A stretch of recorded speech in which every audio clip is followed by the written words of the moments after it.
Bismillahirrahmanirrahim. Assalamu alaikum wa rahmatullahi ta'ala wa barakatu. Kyawun yan uwa da abokanai na intanet baki daya, barkanku da warhaka, barkanku da zuwa Cyber Exploit Hausa. Na so insha Allah a bidiyon mu na yau zan yi kokarin ganin na amsa wasu tambayoyi da nake samu a cikin social networking handles ina wanda suka shafi Kali Linux, okay, game da Kali Linux. Mutane da yawa suna tambaya na, muna da kwamfuta amma Kali Linux tana da wahala, wani zubin sai mun je za mu sauke ta sai mu ga cewa tana ba mu error. Wani su kuma su ce ba su da kwamfuta, ba san yadda suke ba san yadda su yi amfani da Kali Linux ba. Wani su ce suna amfani da Termux amma ba ta musu abin da ya kamata ta musu, okay. So insha Allah shine naga cewa ya kamata in yi wani bidiyo wanda zan nuna muku wata hanya mafi sauki wanda za ku iya samun access zuwa shell ko in ce terminal na Kali Linux, okay. Kuma wannan access din da za ku samu zai kasance kyauta ne, okay. Sai dai kawai abin da kuke da bukata a cikin wannan shine kuna bukatan abu ɗaya ne wanda ya shafi email address ɗinku. Matukar kana da Google Mail ko mu ce Gmail account, insha Allah wannan hanya za ta kasance ma hanya mafi sauki, sannan kuma hanya ce wadda za ta baka annashuwa, bi ma'ana za ka iya accessing cloud shell ɗinka ko mu ce terminal ɗinka a ko ina faɗin duniyar nan. Maybe za ka iya amfani da wayanka kai accessing ɗin shell ɗin nan, maybe za ka iya amfani da computer, okay. So kun ga cewa ba lallai sai kana da Kali Linux ɗin ba. Haka zalika wannan shell ɗin da za mu create ko kuma ce wannan hanya da zan nuna muku hanya ce wadda tana da riba biyu. Riban farko shine shell din nan da ku samu na Kali Linux kyauta, okay. Sannan kuma akwai abu na biyu shine wayansu suna ganin ina amfani da Python ko ce ina programming din Python ta hanyar amfani da Visual Studio Code, ko kuma maybe wayansu kuna amfani da wayansu code editor wanda sai kun biya kuɗi ko kuma kafin ku sauke su kuna shan wahala.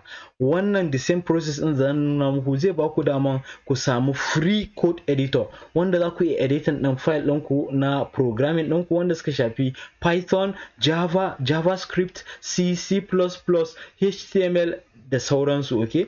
So kun ga cewa za ku ga cewa za mu jifi tsuntsaye guda biyu ne da dutse kwaya ɗaya, okay. So ba tare da ɓata lokaci ba ko kuma ce kada in cika ku da surutu, za mu fantsama cikin bidiyon domin ku ga wannan wace hanya ce wadda za mu iya amfani da Kali Linux kyauta ba tare da mun sauke ta ba tare da sai ko lallai muna amfani da kwamfuta ba, okay. So abin da za mu yi shine za ka tabbatar da kana da internet access a wayarka ko kuma a cikin kwamfutanka, sannan kuma za ka je cikin wannan website ɗin da zan rubuta link ɗin shi a nan sama, okay. Sai ku sa ido ku gani, okay. So link ɗin ba wani abu ne illa za ku rubuta a console.cloud.google.com kamar yadda yake gani gashi ya bayyana, okay. console.cloud.google.com, okay. Za ku danna enter na.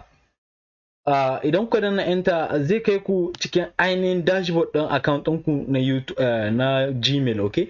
Idan kuma ba ku yi sign in ba cikin wannan browser ɗin da kuke amfani da ita, ni ina amfani da Chrome ne, za ku ga cewa a nan wajen akwai hoto na, bi ma'ana ina cikin wannan Chrome ɗin, bi ma'ana da email account ina, okay. So idan ba ku yi haka ba zai yi prompting naku cewa ku buɗe ku shigar da username ɗinku da password ɗinku na Gmail ɗinku, okay. So wannan kenan. So baya ga haka za ku jira shi kamar yadda kuke gani yana samun error. So hakan yana faruwa ne sakamakon network ina. So I don't know why I always keep getting error while performing a video practical, okay. Ku dan gafarce ni saboda wannan. So kamar yadda kuke gani bayan kun jira shi kai tsaye zai buɗe muku cloud platform naku na Google account ɗinku ko in ce na Gmail account ɗinku, za ku gan shi kamar haka ya bayyana, okay. So idan kuma bai bayyana ba kamar yadda na yi bayani cewa zai prompting naku ku shigar da username ɗinku ko in ce da email ɗinku da kuma password ɗin email account ɗinku, okay. So wannan kenan. So bayan ka buɗe Google Cloud Platform, waje ne wanda ake amfani da abubuwa da yawa, yawanci na kuɗi ne, yawanci kuma akwai na kyauta, okay. So insha Allah kamar yadda kuke gani nan dashboard ne inda ba mu da wani project da muka yi creating. Haka zalika a wajen navigation menu akwai abubuwan da suka shafi API services, za mu zo mu video game da wayannan compliance, security, Kubernetes da sauransu, okay. Akwai irin su cloud compute da sauransu, okay. Na'am. So wannan kenan. So amma ba wannan nake so nuna muku, abin da nake so nuna muku shine a nan wajen za ku ga cewa muna da wani waje wanda yake ce mana activate cloud shell, okay. Za ku gan shi kaman command prompt ko kuma ce kaman Linux terminal ko kuma kaman Termux, okay. Kamar yadda kuke gani gashi akai, okay. So za mu zo mu danna akan shi saboda zai ba mu access to free Google Cloud Shell, okay, free Google Linux Cloud Shell. Saboda Linux wance Google tana amfani da Linux ne a matsayin server nata, okay. So kamar yadda ke gani gashi shell ɗinmu ta riga da ta bayyana, ko in kira ta da cloud shell ɗinmu ta riga ta bayyana, wanda tana samun zscope 166 at cloud shell, sannan kuma yana nuna min cewa muna cikin home directory ne, okay. Now so idan kun bude za ku ga cewa nan zai kasance sunan account ɗinku ne na email ɗinku, sannan kuma at cloud shell kaza kaza kaza, okay. Now so za mu iya maximizing wannan ta hanyar amfani da wannan dot ɗin guda biyu, okay. Sannan za mu iya shigar da kowane irin Linux command, okay. Za ku iya hacking ta hanyar wannan abu, za ku iya gwada abubuwa da yawa wanda suka shafi penetration testing, kuma duka kyauta, wanda za ta iya kasancewa a ko ina faɗin duniyar nan kuke, za ku yi accessing ɗin account ɗinku na Google ta hanyar amfani da wannan website ɗin na console.cloud.google.com, okay.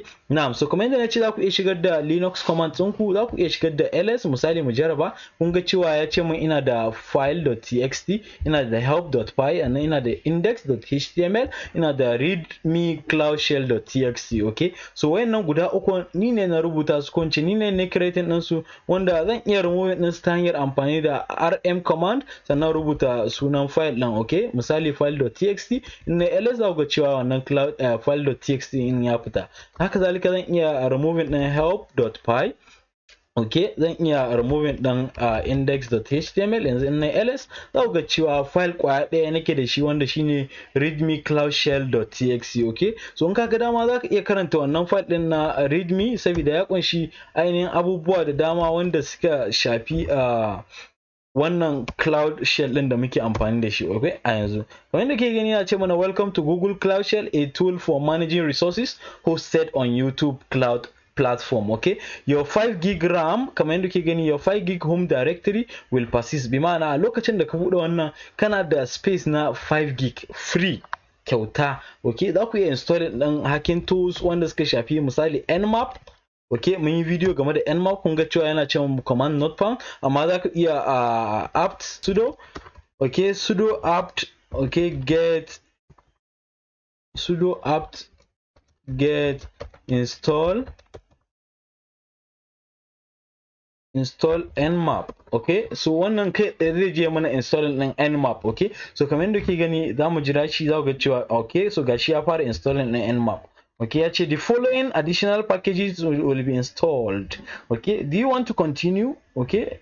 So ni ba na son in continue, zan sa no, okay, sannan dan na enter. Haka zalika za ku iya installing din abubuwa da dama wanda suka shafi kamar yadda na bayani metasploit, okay. Sudo apt get install, okay, metasploit,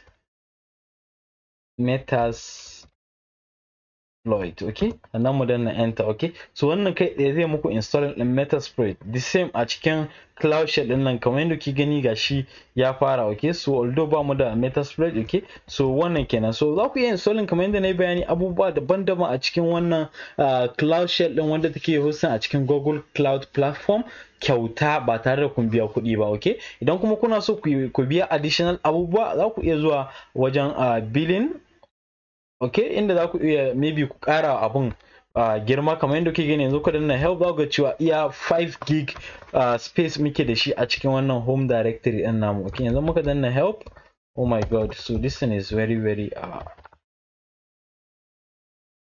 okay. Yanzu ka danna help, za ku ga cewa kana da 5 gig home directory ne, okay. Bi ma'ana space ɗin da yake ciki 5 gig ne, ba shi da wani girma sosai. Sannan kuma kun lura ga cewa akwai wajen da yake cewa duk bayan minti 20, okay, duk bayan minti 20 session ɗinka zai ƙare. Bi ma'ana za ta yi refreshing kenan, abin da kake zai goge, ko da ba kai saving ba automatically zai ma saving, okay. So wannan kenan. So amma idan baka so duk bayan minti 20 ya dinga wiping, ya dinga ending, so za ka iya biya zuwa ka biya na kuɗi, ko in ce ka biya ta hanyar amfani da billing ɗin nan, okay, da kuma abubuwa daban-daban, okay. Na'am, so wannan kenan. So kamar yadda na yi bayani za ku iya amfani da wannan program ɗin ta hanyar rubuta programming wanda ya shafi Python ko Java ko ma wani irin programming language ne, okay. So kamar yadda ke gani wannan yayi kama da Visual Studio Code dina, wanda bari mu dan gwada canza mata kala mu gani. save mode. Oh my god. Okay, so akwai wajen da ya kamata a iya canza mata color. Okay, settings. Okay, color theme, za ka iya canza wani irin color theme muke so mu amfani da shi. Misali a wurin sa dark visual studio. Now, so kamar da ke gani gashi muna da free visual studio code kyauta ba tare da mun yi installing ɗinta a cikin computer mu ba. Hasali kuma duk inda zamu je a duniyan nan zamu iya amfani da wannan visual studio code ɗin kyauta. Okay, just abin da muke bukata shine Google account ko in ce Gmail account na mutum. Okay, so zaka iya zuwa kai creating misali new Python file, zaka je nan wajen dot nan guda uku, sannan zaka yi creating din zaka danna akan shi. Bayan kai creating ka danna zai ce kai gashi ya fito ma da new files. Okay, so zaka maybe ka rubuta sunan file din, misali mu ce help.py. Okay, help.py ya kasance Python file na zamu danna okay. Okay, so kamar yadda kuke gani gashi Python file din mu ya bayyana, sannan kuma ga icon din Python. Haka zalika zaka iya misali print. Okay, print my name is Yazid Ahmed from Kaduna State of Nigeria.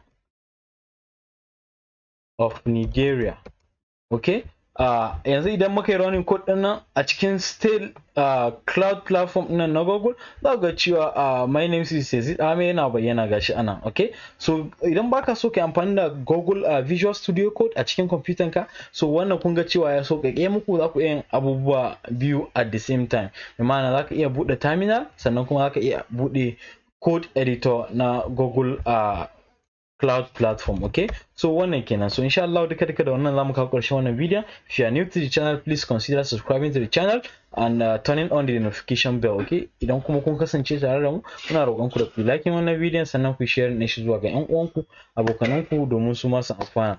If you have any questions or suggestion, ko kuma mun yi wani abu da kuka ga ya kamata ku sanar da mu, za ku iya tuntuɓa mu a cikin comment section ɗin wannan video, ko kuma a cikin description, ta inda za mu ansa muku kai tsaye insha Allah. Now, so da wannan za mu ce assalamu alaikum wa rahmatullahi.